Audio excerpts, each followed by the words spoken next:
All right, everyone, welcome back to another episode of the Off the Bench podcast with your dad, Shobi and Aiden. How are you feeling today, Kobe? Oh, I'm amazing. Yeah? I'm feeling absolutely cracker. Feeling good? Be here nice and early, get the work done nice and early. No, we're feeling good. Mock draft time. I'm so keen. Yeah. I spent a lot of time on this. Yeah. A lot of time. Me too. So we kind of talked about it last week. Yeah. Just if I don't know if anyone kind of clipped out, because I think we said it at the very end. Yeah, we did. We said it at the end. So if you weren't watching this week, we came to the decision that we're just going to do this episode full mock draft. We've done the entire first round, breaking down the pros and cons of each pick, each player, like our opinions.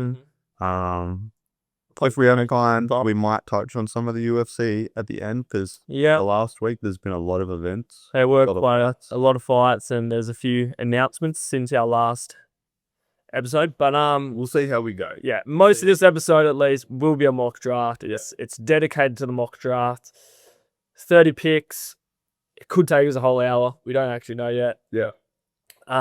Depends how close ours are, probably. Yeah.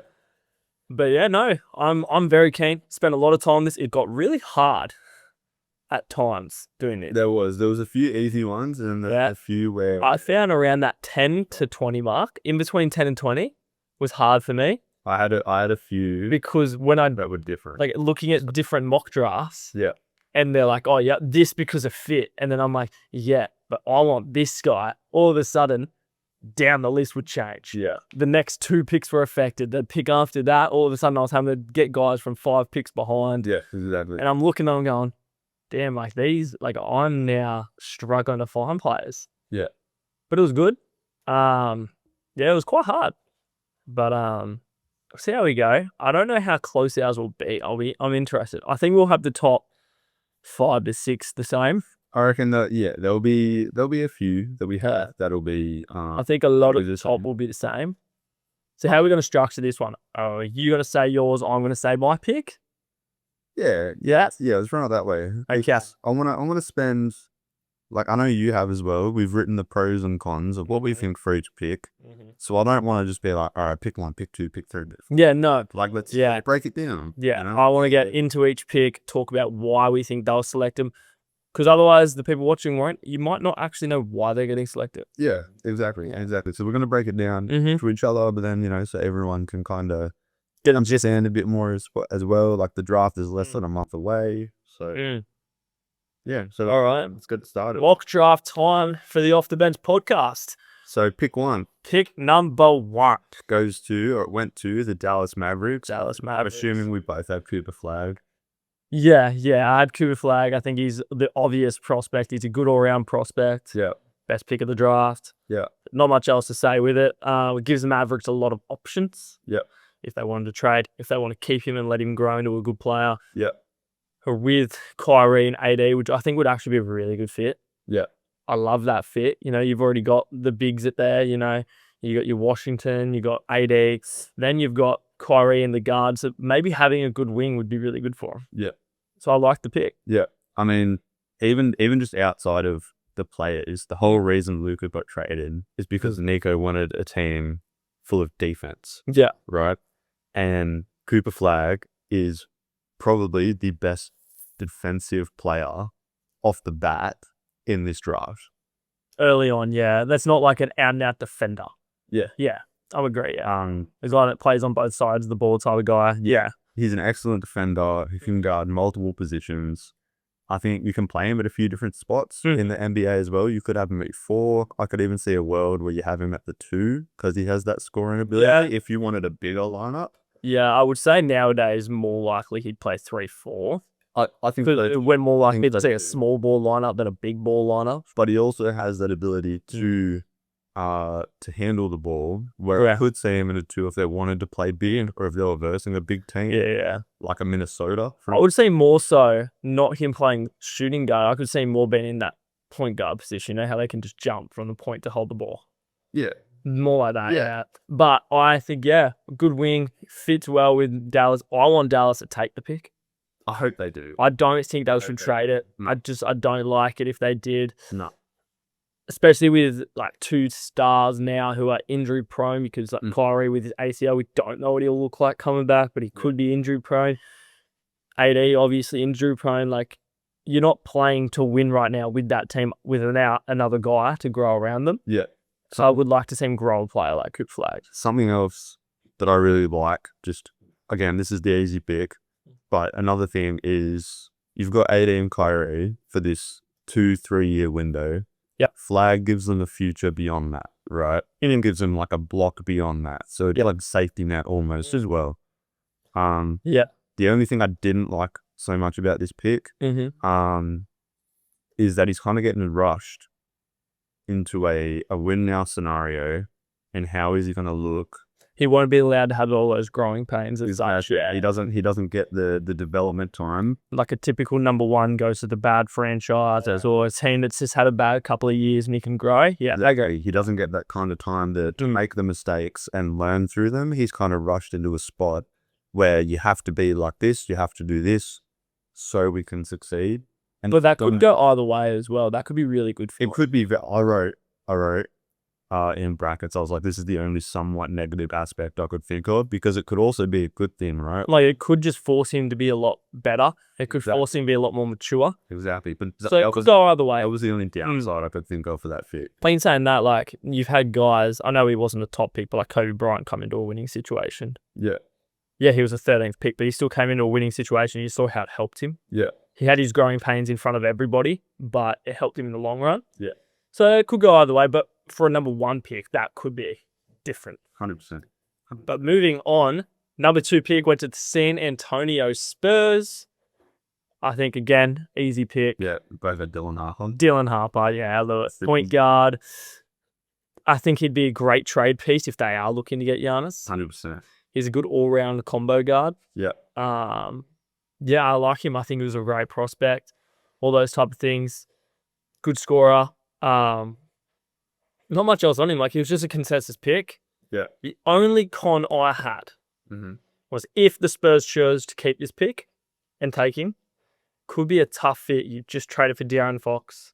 You have Stephon Castle. Yeah. It'll be hard to keep them all and make it work. Minutes-wise. That's what I have for my con as well. The Spurs are already very heavy at the guard spot. You've got Fox, you've got Castle. Maybe they re-sign Chris Paul. Yes, because Chris Paul was there too. So will he reach his potential without minutes? Without getting as many minutes, or even just not having the ball in his hands as much? Yeah. Because he is a pretty ball-dominant player. So, I don't know, we'll see. But in terms of him and Wemby are great. Or if, hypothetically, if they didn't have Fox... That's right. It's just because they have the other guys that it makes it hard. Exactly. But, I mean, if they look to trade a Fox, or... I mean, I wouldn't go drafting Castle. Not after you had a retreat. Trading Castle. Yeah. Yeah. Like, I don't think I'd go trading Castle.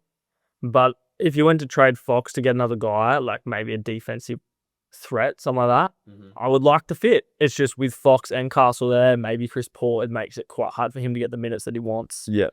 Yeah.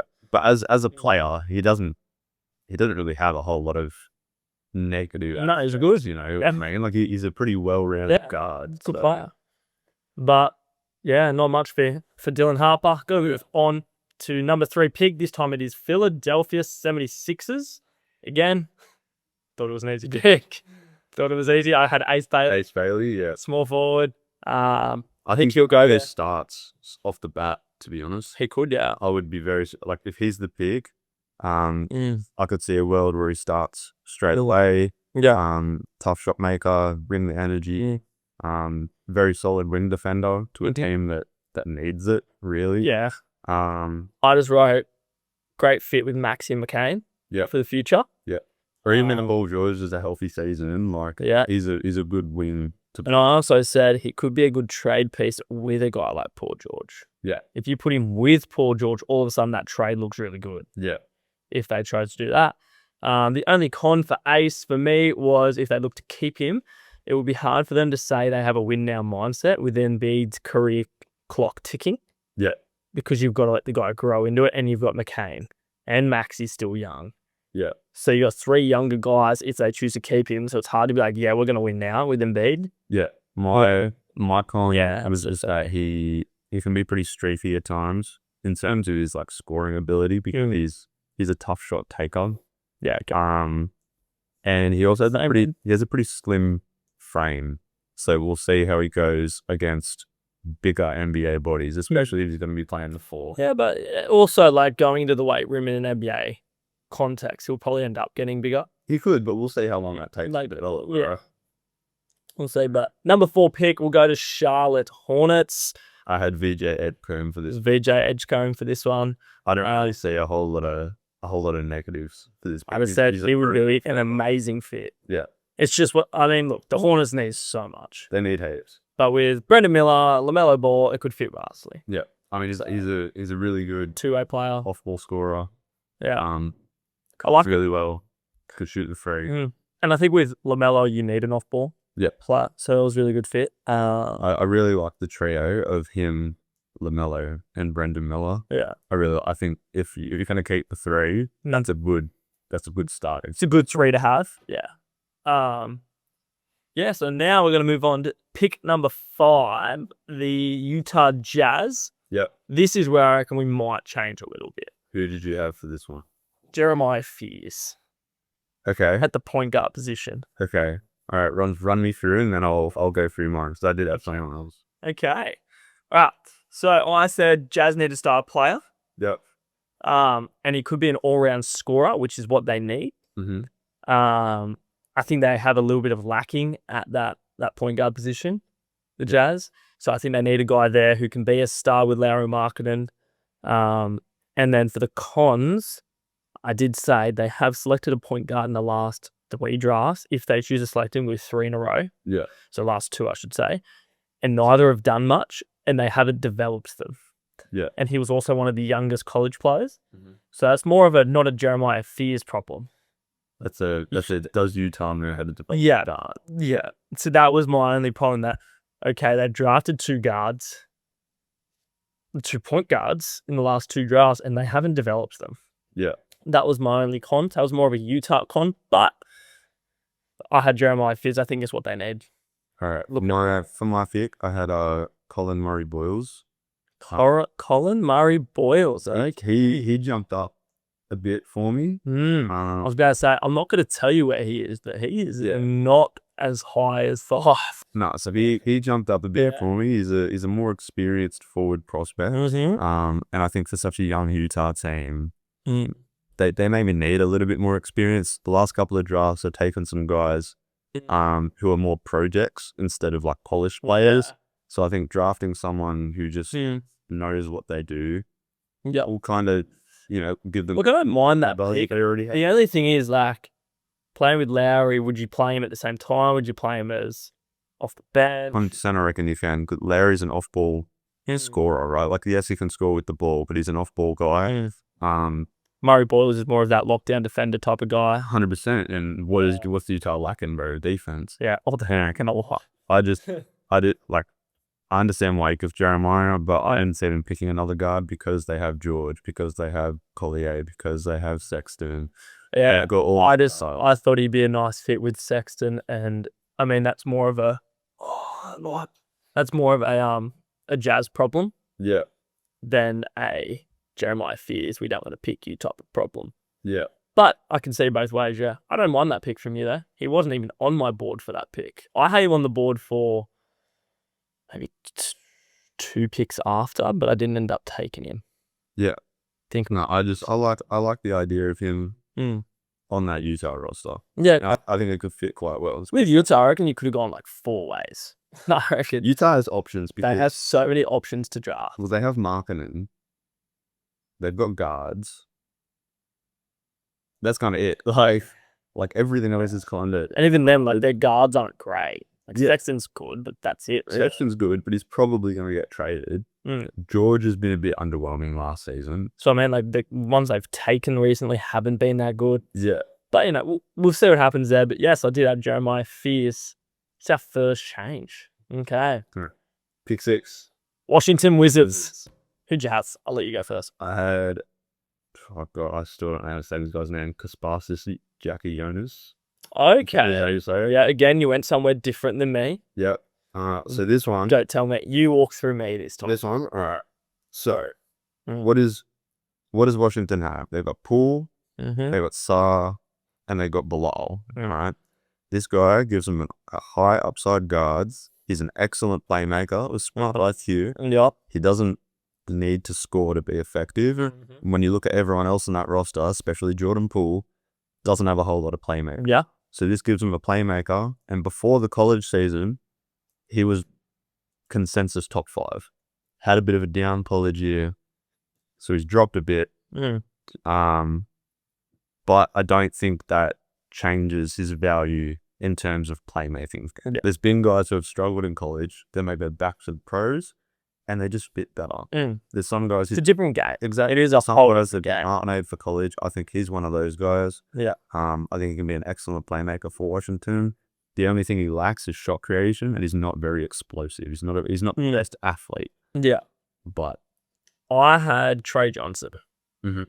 I said he'd be a good pure scorer to go along with Alex Sarr and Jordan Poole. I think a big problem for the Wizards was when Jordan Poole wasn't scoring, they struggled. Yeah. So I thought they needed another scorer. Mhm. They need someone else to put that ball in the bucket. Yeah. But my con was the fit with Poole. It all depends on how Poole reacts to another ball dominant guy. But in saying that as well, I did think, okay, he did play really well on a team with Steph and with Draymond. Yeah. So I was like, I still like the pick. I've seen him play on a team with other guys who are ball dominant. Yeah. And the reason I said Steph and Draymond is because obviously a lot of the time Draymond will hold the ball, not just Steph, but they all know who's getting the ball. Yeah. So I still made the pick. It was a tougher pick for me because I was worried about that, Yeah. but I'm still happy with, I'm going to take Trey Johnson. We need another scorer on that team. Yeah. Yeah. So you kind of went the opposite way that I did. I was thinking playmaking guys to set off everyone else. You were thinking of another scorer to go with Poole. Yeah. And I think for the future, it'd be good with Alex Sarr. I mean, I feel like any kind of guard that has, like, is willing to give up the ball, because Jordan Poole he doesn't want to give up the ball. No. So I think any guard that is willing to play make for everybody, and Trey Johnson can do that. Yeah. Like I know he's a bit more ball dominant, but look, I just thought, they need another scorer, and I have seen Poole play with other scorers, so I was happy with that pick. Yeah. But number 7, the New Orleans Pelicans. Who did you have? This is where I had Trey Johnson, right? The only con that I had for this one is that he might not be here on the board, like by the time it gets to New Orleans. But if he is, then I feel like it's a relatively easy pick, right? He's a microwave scorer, sniper from 3, fits well next to Zion, Trey Murphy, Herb Jones, and he provides much needed spacing to that team. Yeah, okay. I went somewhere else. Obviously, Trey Johnson's taken. Mm-hmm. I had Carmen Malach Okay. as a center. I said Pelicans need a new big. Yeah. A big man, especially it would be very profitable with Zion being in trade discussions and also his injury woes. Yeah. Having a big and a proper big would be really good for them. I didn't have many cons. I didn't actually have any because I just thought, this works really well. I haven't heard a lot about the guy as a college player. I like them getting a center. He's the top center to pick. Karen Malapse, this is where I went. The only thing I don't like about that pick is they picked a center last year, Eve Messi, and he was pretty solid. So that's the only thing I don't like about that pick. You want to bring in two young centers. I do think Zion's getting traded as well. I think so too. So then I think so too. That would be good for them if they trade Zion, having the other big there, and then you're not even looking for a big. You're going, okay, Zion, you can go. We can look for anything else. Yeah. Without that, we need a good big now. We need that. Yeah, I get what you're saying. So that's just where I'm taking it. I think I'm taking into account Zion's injuring his trade a lot more than I probably could. I should, but I do like Carmen Malach there. Okay. Yeah. All right. There's my center. Number 8, Brooklyn Nets. One of their 4 first-round picks. Yeah, I know that's so many. So many. This is where I had Jeremiah Fears. Okay. So ball handler, good athlete, similar stuff we talked about when you picked him. Yeah. I like the fit for Claxton and Cam Johnson. Yeah. If Cam Johnson stays. The only con that I had is that he's pretty turnover prone. And for a team that turns the ball over a lot, do you want more of that? My only con with that is how will that work with like Cam Thomas as well? Cam Thomas loves that ball. Yeah. Having another ball dominant guard. It would just be interesting to see how they go with it. Cam Thomas is going to be one of those guys where I think he's always going to be in a bad team and he's always just going to be a scorer and that's it. He's never going to be anything else. I don't see him as a guy that you put on a winning team. I like a pretty a lot. Exactly. Like a Bradley Beal, similar thing, right? So I think either he's going to have to adjust or he's going to get traded. Yeah. But if you're the Brooklyn Nets, you can't stop taking draft prospects or guard prospects because of one guy. Yeah. I went somewhere else. I went for Con Newport. Reason is he can play a very good off-ball role. Yeah. Shoots well, and he defends well. Yeah. Plays small forward. They could use another wing. Yeah. I love that pick. You get a guy who's off-ball. You don't need him to go out there and score heaps. He can play that catch and shoot position and defend well. And then my only negative is wasn't the most talented, and he has a high floor but low ceiling. Yeah. But I mean, that might be good for them. Yeah. Just a guy that they know is going to produce well, even if they know he's not going to be a star. Yeah. He's a guy that can come in and give them instant impact. Right. So I like that pick. I thought, yeah, it's kind of what they need. It's a safe pick. I almost picked him at the Jazz. He was almost my Jazz pick. But I ended up saying no and taking him down. Okay. He's a safe pick. You know what you're getting from him. Yeah. And I think that's kind of what they needed. Yeah. I just liked it. It would work well with them. Yeah. But number 9, the Toronto Raptors. This is where I had Carmen Malala. Okay. Right. Yeah. I'll go for a different center. Yeah. So probably heading in the same direction, just I've already had one taken. Yeah. So defensive anchor, good rebounder. Yeah. I like the idea of him and Jakob Fertl as their center rotation.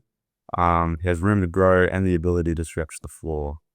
The only con I had was how will he go with NBA game speed?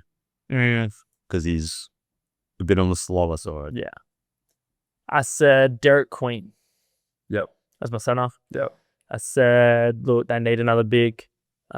He's a consensus pick around this 9 to 12. Yeah. And I think he'd be a good pickup for the Raptors as a depth pick. Yeah. Derek Queen was another guy I was looking at for this one. I was kind of 50-50 on who. I liked him. Something about Malak just I mean, I would have had Malak taken. You did. So then for me, it was like, oh, easy pick. I'll just take Derek Queen. Yeah. Yeah. My con was he is a little bit of a drop off from talent from the top 8 picks. Yeah. But I don't think that's what the Raptors are needing. They're more just, oh yeah, we'll get another rotation guy in that center. Yeah. He'll play a good role for us. So especially if they still have Kirtle. It's not like they need a starting center. They just need someone to add some depth. Yeah, and play a good role. Because at the moment, I'm pretty sure they play Chris Boucher at their backup center. And he's not really a center. He's more... Yeah, maybe. I'm not sure. But yeah. So, again, we kind of went the same direction, but one of us had someone taken. Yeah. Pick number 10, Adam Silver calls for the Rockets. I had Carter Bryant for this one. Carter Bryant. He jumped up a lot for me. Yeah, no, he jumped up for me too, just not this high. He's kind of close, but not this high. Yeah, so he didn't have the best, not the best, he didn't have the most productive college season numbers-wise. I think he averaged up 6 points per game. Yeah. But he's an efficient scoring guard. I could do that. Right? It's a 3-and-D player. Fits exactly what Houston needs. They love their defenders and they need guys that can shoot the 3. Yep. Even though he only averaged 6 points, he shot like 42%. And in the combine, he's been one of the best shooters from just everywhere. Mid-range, free throw. He's been one of the best shooters in the draft combine. I just like that fit. He doesn't need the ball. He'll play defense and he can hit the 3. So... And he has a bit more experience. I think he's a 3rd-year college player. So he's a guy that Houston doesn't have to develop. He can just come in, shoot threes, play defense. Yeah. And kind of like what you said about... Con Newport? Yeah. Yeah. So similar role. Yeah. It's probably a little bit more athletic, but yeah. Yeah. So I went for Kasparis Draconis. I said... Oh, yeah, he dropped heaps for you. Oh no, heck, 4 picks. 4 picks. Yeah, I was about to say not that far. Yeah, I had him. I said he'd be a good pickup, rather as a trade piece or as a depth playmaker. Could play behind Fred VanVleet. Yep. I think it's what they need. They don't need another guy to be ball dominant, but he'd be nice to be a playmaker around that Rockets team. I think with a team who's already so good, you can't go wrong with a guy who's just going to come in, take care of the ball, being a good playmaker. Yeah. That would be a really good pickup for them. Yeah. The only thing I was thinking is I probably could have went for a scorer. Yeah. In the fact that the Rockets struggled, but I also thought maybe a playmaker might help that a little bit. So yeah, I like the playmaker role for the Rockets. Yeah. With the point guard position, especially VanVleet being one of their older players. Yeah. It's like, oh, you're on the way out, right? You're in, or as a trade piece. Yeah. The only question I have with that pick, and this is less for you, but say that did happen. They drafted Reed Shepherd number 3 overall last year, and he got no run. And Reed Shepherd's a good player. So what do they do with if they were to pick another guard? You know what I mean? That's why I had them down a bit more of an experienced wing. Yeah.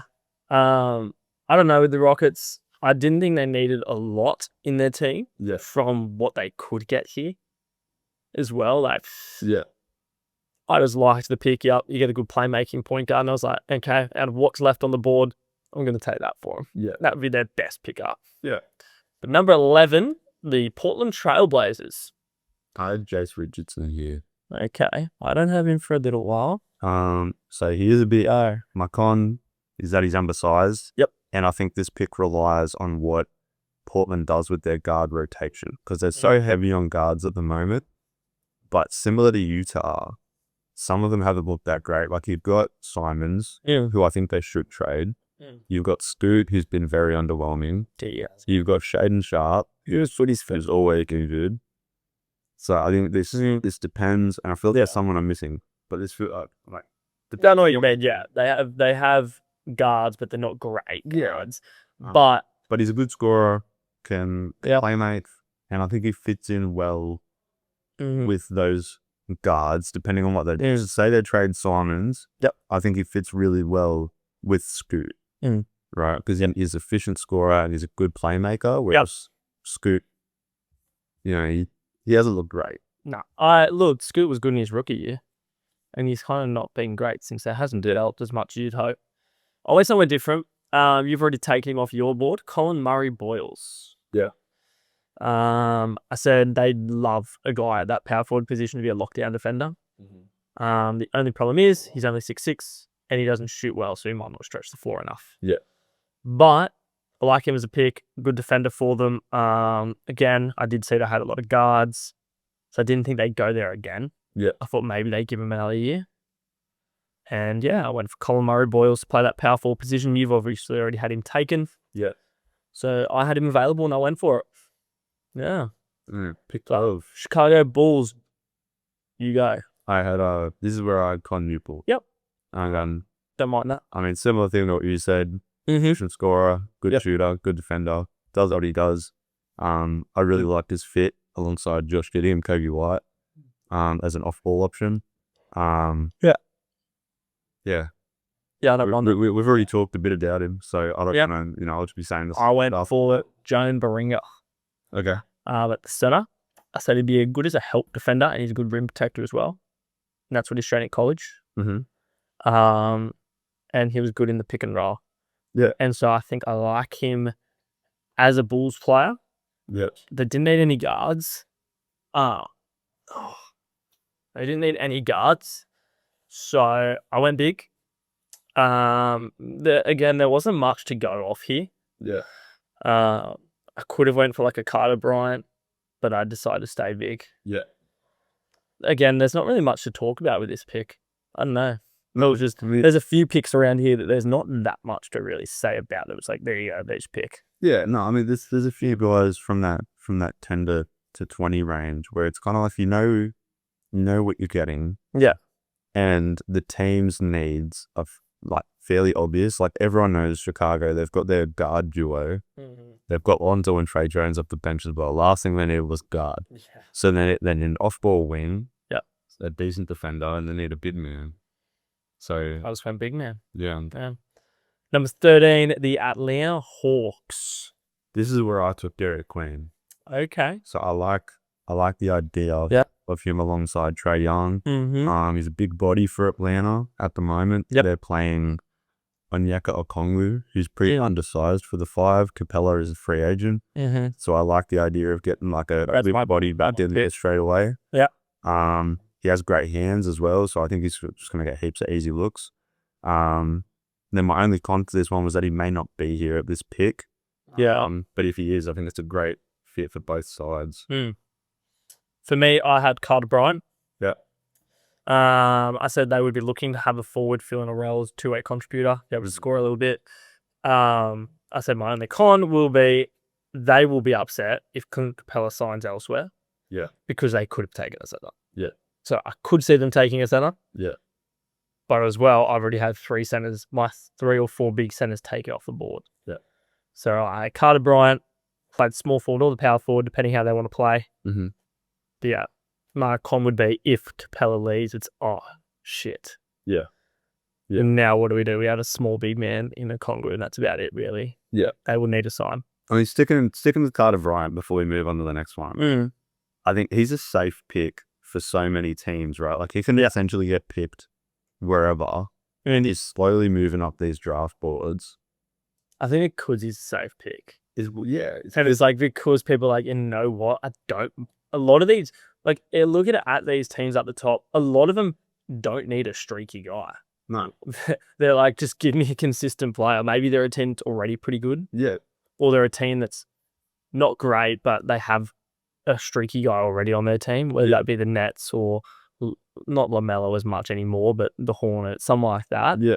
And they're like, we don't need another streaky guy. We just need a safe pick. So I think that's why he's coming up draft boards. He's one of those guys for me. I really like him in this draft. He's one of my personal favorites. Yeah. I think he's going to be just like an instant contributor. He's going to be a good player. Yeah. I'm pretty high on Carter Bryant. No, yeah, I like the pick. I think he fits well. I think he fits well in a lot of places there. Yeah. So yeah. But we're going to close out the lottery with the 14th pick of the draft. This is San Antonio Spurs. I had Noah Esingwe. I think the Same. one. The same guy. French forward, defensive upside. Yeah. Could be interesting as a backup. Yeah. He's just not the best 3-point shooter, and he's pretty foul prone.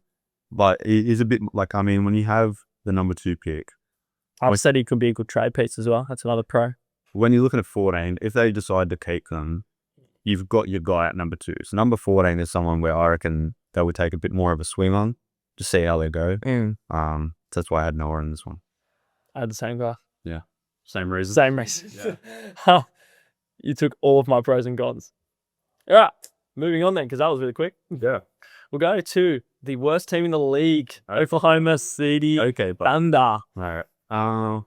This one I looked into a bit more, obviously, because team. Don't worry, mate. I was doing the same thing at, 27? Yeah. My Celtics, I've never looked at a Picardo and it was 27. There was a few guys I really liked. But I decided to go with Asa Newell for this one. So a lot of draft boards have him higher, but I have him. Yep, keep going. Okay. Don't worry, I won't spoil it. I like Asa Newell here. He's a younger big body with plenty of talent to develop. He's a low turnover player, multi-positional defensive potential. The only con, as that, is a lackluster rebounder for someone of his size. And he's not the greatest shooter. Yeah. But I see. So I went somewhere different. Yeah.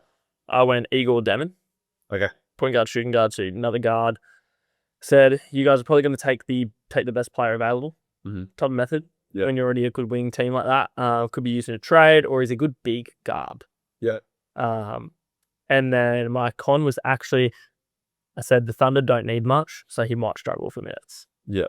So he might struggle to develop. Yeah. Without minutes. But I thought, good big guard. And I do think you guys, if you choose to keep it, will be take the best player available. Yeah. You already have 2 centers. Yeah. In Chet and Hartenstein. So I didn't really want to go there this early. Yeah. So yeah. And you guys have other picks. Yeah. Yeah. No, I wiped guards off completely because last year last year we drafted Nikola Topic. Yeah. and he was like consensus top 10, but he tore his ACL the week before the draft. So he fell out. We took him. He's coming back next year. Redshirted this whole season. So we've kind of got a guard. Yeah. I didn't even remember that. Yeah, that's fair. Yeah, I didn't think that. But still, I stand by my pick. Take the best player available. Yeah. Right. The Orlando Magic pick number 15. I had Nick Clifford here. He jumped a lot for me. Yeah, but again, I think that's another one who's a bit lower for me. He is. Yeah. So similar points to what I said about Carter Bryant. Yeah. So he's more experienced and developed college player. He's a win now pick rather than developing another guard. Yep. Efficient shooter, playmaking upside. Mm-hmm. And then for my cons, I had, is he get what you see pick, or is there untapped potential there? I think he's good as is, but is there more to him? Yeah. So I did go another guard. Mm-hmm. I thought this guy'd be a good fit with Wagner and Bakero. Mm-hmm. So I went Jace Richardson. Yep. Said they could use this pick with another first round pick to trade, as they are in a win now situation. Mm-hmm. They are thinking about winning now. But I think he'd be a good off-ball player to play with Wagner and Bakero. Jace Richardson. Cons, if they choose to take him, it could mean that he would have to step up in a team that is looking to build wins in the playoffs. Yeah. And he won't have the growing pains. But again, that could be a good or bad. We don't know yet. Yeah. So I like the pick. I think, yeah, look, I know they've taken other guards, but when you have two good wings, I like another guy in that point guard, shooting guard, who can play a role off the ball. We've got two big wings as well. You can kind of do it all, you know what I mean? So yeah. So I like that pick. I was thinking centers, but no, I'm going to stick with the guard. No, I mean, they have a decent center already. That's what I mean. I was fine with their centers. Yeah. Like, I didn't think, oh, we could add another guy. I was like, nah. I didn't think they would take a guy to go behind Wagner or Banchero. Yeah. Because they play such heavy minutes. Yeah. Well, I mean, so I've gone by guard position. We both picked guards there, right? And I mean, their guard rotation is kind of lackluster. Like Jalen Suggs is coming off of an injury. Yeah. I think it's a knee injury. It wasn't even too bad, I think. It wasn't hard. You've got KCP, who is, you know, probably not what they expected when they took him down Denver. Yeah. Cole Anthony doesn't really play like a whole lot, so I think they could plug in another guy. Yeah, exactly. All right, Minnesota Timberwolves pick number 17. Who did you have taken? This is where I had Ebro Denham. Okay. Massive PG, decent playmaker and rebounder. Could be solid as a backup, learning from Mike Conley. Yep. But he's a mid defender. He's an iffy scorer. I had a low point guard. I had Nolan Traore. I said a good relented point guard who would be good to run the backcourt and be a true point guard. Yep. Which is, I think, what they need more so. You don't need another guy who can score. You need the guy who can play as a passing player, good playmaker. Yep. With Ant on your team, Randall, those type of guys. And he would be good as behind Mike Conley, who is getting older. Yep. Good plug and pop. And then had an inconsistent year last year. Yeah. And that's the reason why he's not in the lottery. Yeah. So that was a problem for me. Because at times Ant can be inconsistent. Yeah. So you want a consistent, but you kind of want a consistent guard there, which he might not be, but I like him as the pick to run the backcourt, and with a bit of growth, he might turn into that kind of player, especially in the role that he'd have to play. For Minnesota, taking a playmaking guard is probably best case scenario, right? You've got all these scorers already. You got these wings. They took a scoring guard last year. They took Rob Dillingham, and he didn't play at all. Yeah. So getting someone that, instead of going in there and getting them more buckets, that can kind of facilitate a little bit, change the scene. That would be good for them. I think that's what they need more than anything. Yeah, even if he's a rotation player. Yeah.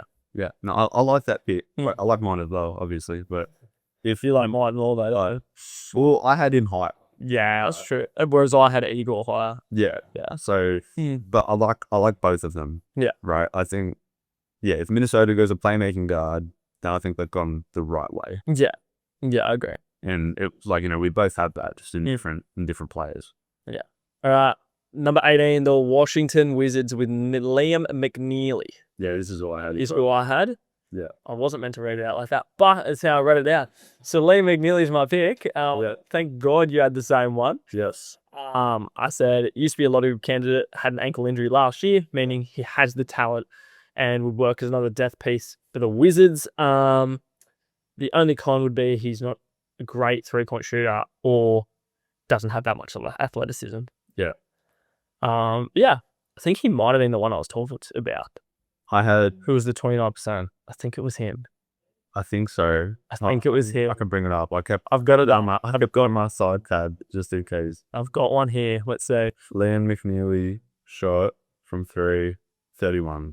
Okay, yeah, he might. I think he's the one I'm talking about though. 31 on 5 attempts isn't fantastic. No, he's not the one. There's one. Okay, yeah, keep going though. Yeah. But that's what I had. We both had the same guy. Yep. Probably no. I know who it was. Yeah, who was it? It was Asanuel. Oh yeah, no. It's what they said. Positive signs that scouts believe point to him becoming a more consistent outside shooter. In brackets, 29% 3-point percentage. Yeah. Well, that just contradicts your whole point. I mean, in my cons for him, that he's not the greatest shooter. Yeah, no, but like I just thought it was funny that they mentioned it as a good point. But I'm like, he can shoot, but by the way, he shot 29%. Yeah, I'm like, that's not shooting me. Pros to this one, I had similar points. Collins is that he's a below average defender on a team that needs defense. Yeah, so agree. All right, the 19th pick, the Brooklyn Nets. Who did you have? I had Thomas Sorba. Yeah, same here. So he's a good defensive prospect, good rebounder and athlete. Yep. He's a good backup to Nick Claxton, or he can start if he can develop a 3-ball. Said there's actually a 3-point shot, turnover prone, and could end up being a bit of a nothing pick. I just said he's recovering from foot surgery as well. Yeah.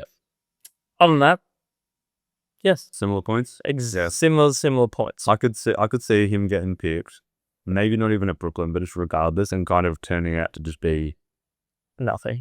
Yeah, I could say that. I know. I don't really see a whole lot from him, to be honest. That makes me go like, yeah, I like to stop this guy. Yeah, I agree. Yeah.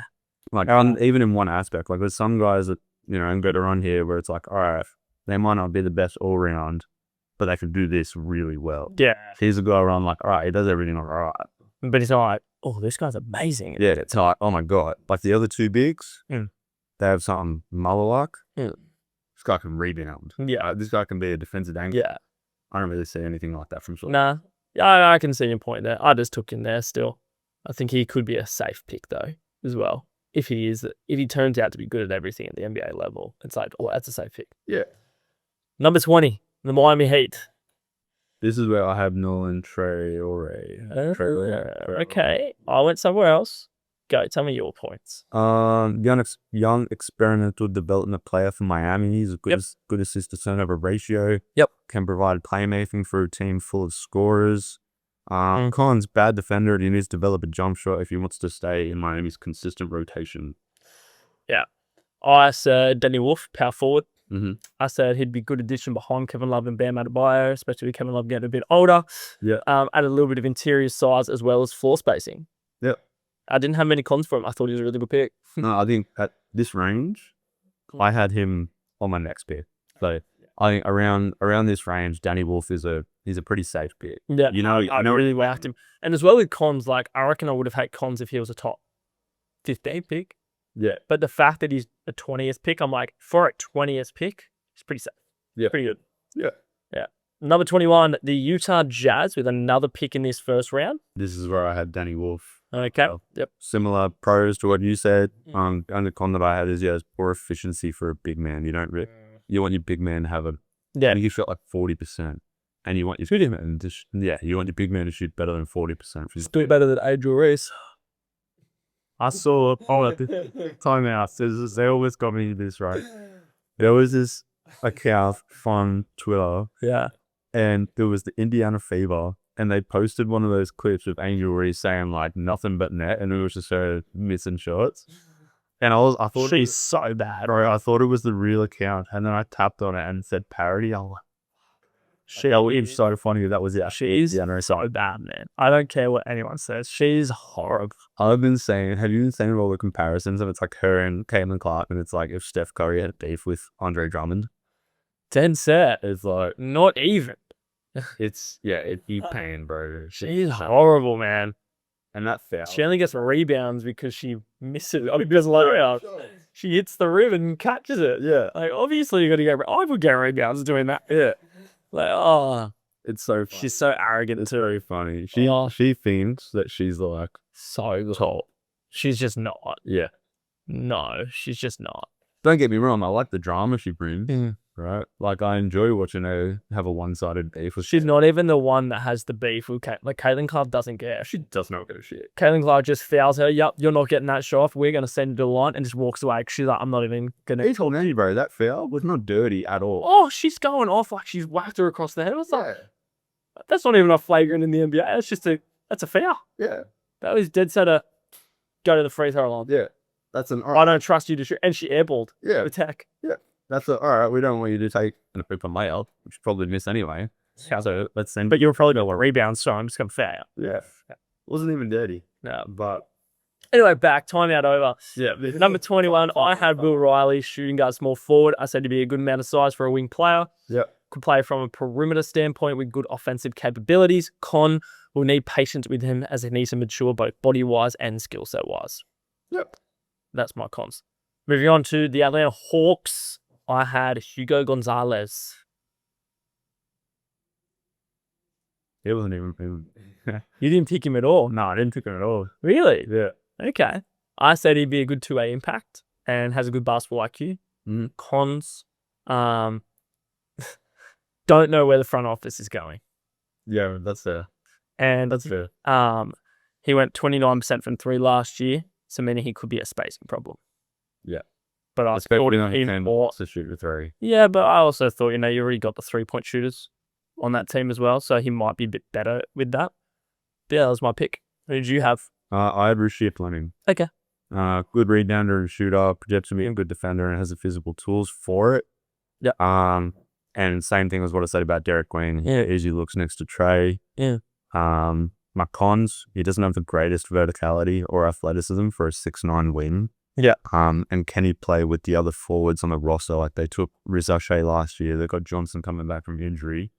So how will he look? I get that. No, it's a good pick. Number 23, the Indiana Pacers. I had Ben Saraf here. So a young guy to develop behind Tyrese. So he's not even on board. But then his cons are he's a lackluster scorer, shooter, and defender. He's not on my board. Board? I think in basketball, I think you got to shoot the ball.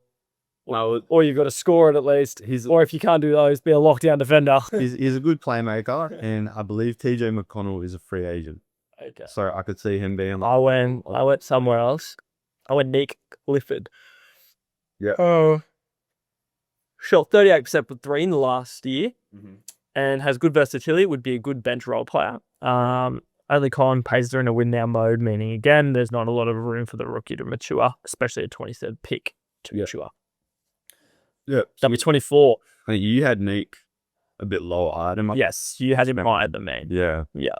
But I'm pretty sure you picked him similar to where on draft bullets, he's around the early 20s range. Is he? Yeah. He's sitting at 20. Oh, yeah, I would have seen him around there a couple of times. Yeah. Yeah, I liked him at Pacers. Moving back to your horrible team. All right. I had Yaxel Lindenberg here. Ooh. He's close for me, but yeah. So he's an older, more polished player that brings quality playmaking potential, rebounding, and the ability to hit the 3. Yep. And the con is that he's a subpar defender and athlete. And if he was the pick here, I don't think he would get very minutes to start with. I think he'd have to earn them. Yep. Like from the get-go. Yep. But pretty much everything, I had Asa Newell as our 4-1 pick. Everything that Asa Newell doesn't do, this guy essentially does. Yeah. Do you know who I picked? Do you pick Asa Newell? Yes. Yeah. So I'm not going to say anything really because we've already talked about him. But yes, I said he'll probably be used in a trade. He'll be a good depth position as a big forward and rotation player. Yeah. But he might struggle to get minutes. Yeah. Similar stuff to what I said about him. Yeah. But yeah, no, exactly. Like you already talked about him, especially in that system. So it's like, well, why bother? Yeah. I thought it was funny that you've taken him 9 picks out of me off wherever it was. Yeah. And I'm sitting there going, oh, I've stolen him. I've got him at 24. I've taken Igor Demon and stolen a bloke you've taken up there. Yeah. I was dead set my thought. I was like, oh, if my draft board happens and you've gone to take it at 15, I've just stolen him at 24, your team would be cheering. Yeah. That's so good. All right. 25, the Orlando Magic.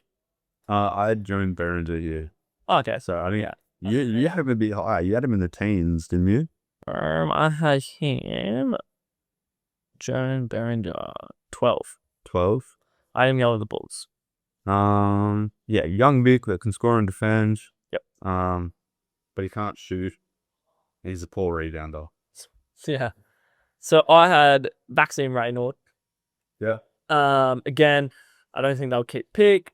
As I said earlier about the Magic, but he'd be a good future backup behind Wendell Carter Jr.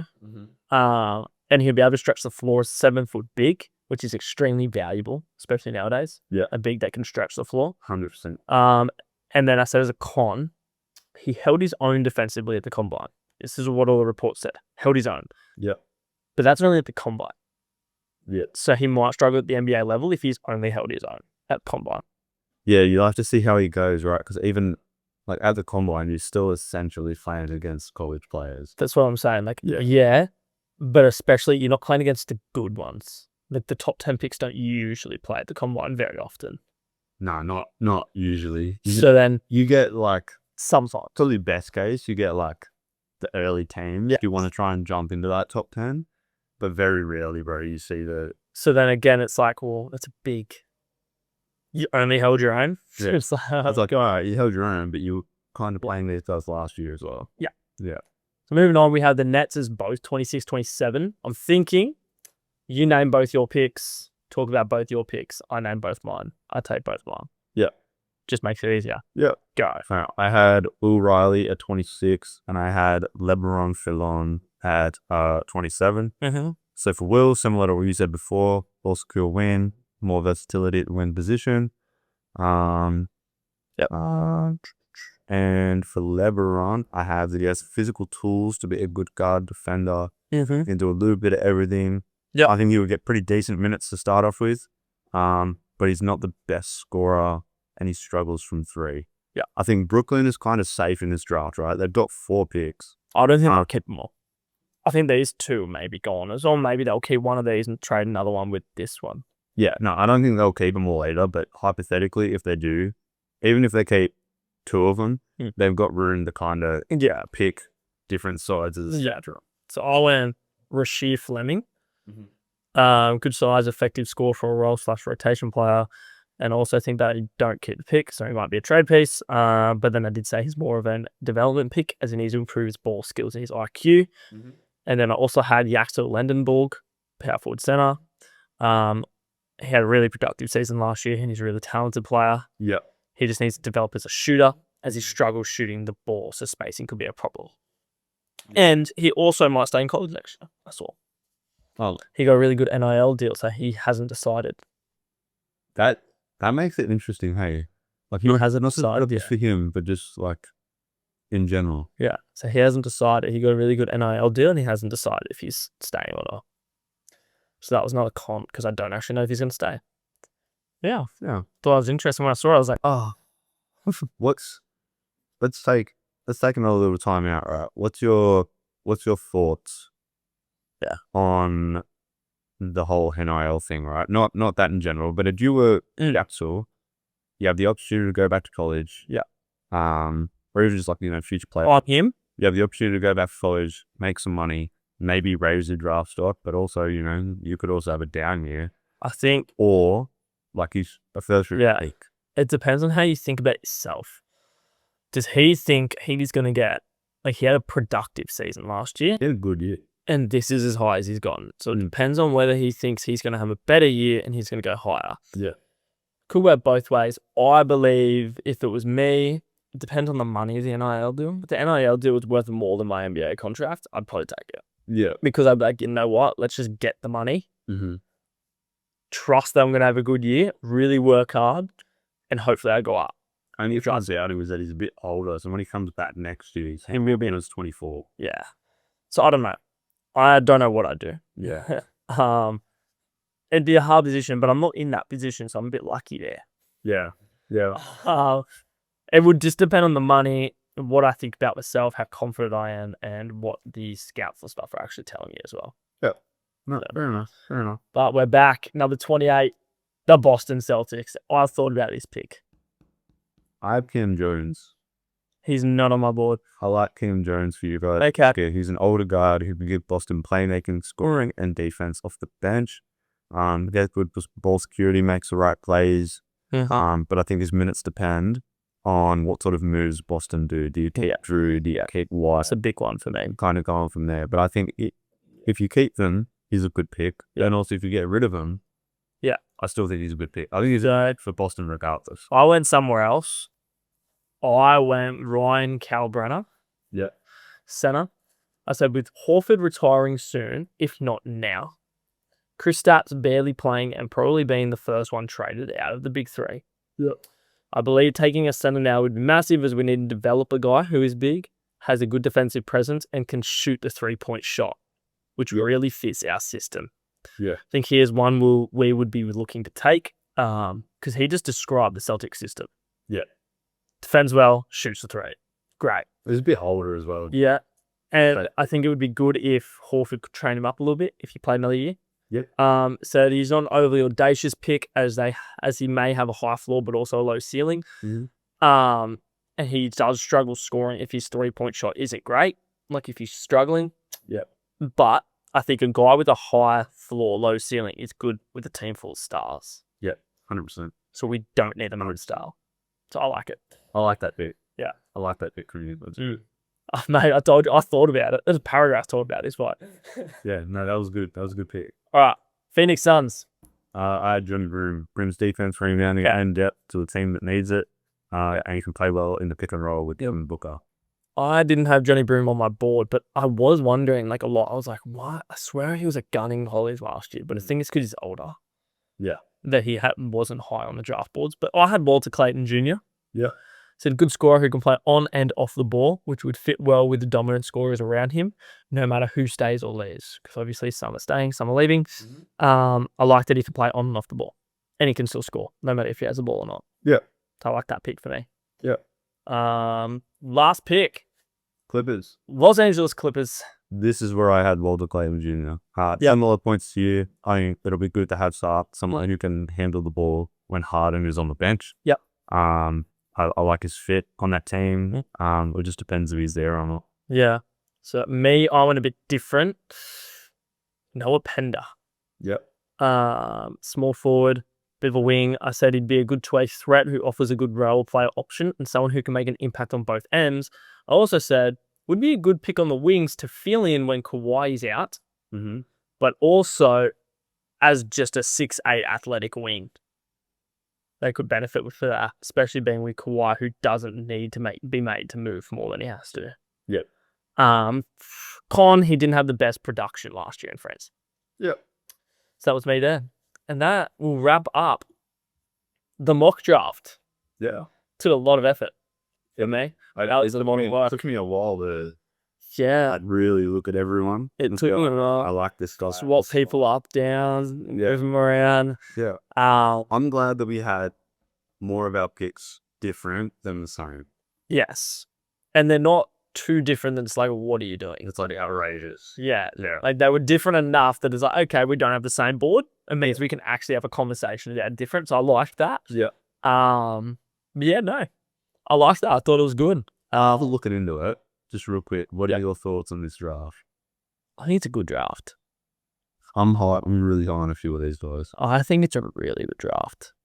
I think they do have a good top-heavy draft. Yeah. They're also quite deep, like looking down the list. Yeah, like you got guys down on list that I'm like could contribute to my team. Clifford, for example, at 22 on the big board.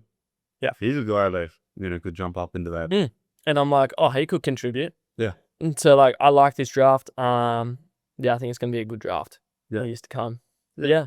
But that is gonna be all from us. What timey? Yep, there we go. Yes, that's going to be all from us as the Off the Bench podcast. It is our mock draft episode. I'm surprised it took this long. Can't lie. Took a little bit longer than I expected. That's all right, but I'm happy a lot about the picks breaking down. So full episode of what you guys were asking for. So make sure you keep asking us what you guys want to see, and we'll come around to it. But yeah, no, this was a good episode. Draft's not for a little while, but get it out early before everyone else does. Yeah. Yeah, that is our mock draft. We can come back to this after the draft and see how close we were. Yeah, we want to have a review. So that'll be an episode for the future. Yeah. After the draft, like a review, see how close. Yeah, have a look. Make sure you tune into the NBA today where the Timberwolves win game 1 of the Western Conference Finals as well. It's going to be great. Okay, buddy. Okay, so Timberwolves in 5. okay. Whoa. Okay. Okay. See you in 4. All right. Cheers, guys. See you later.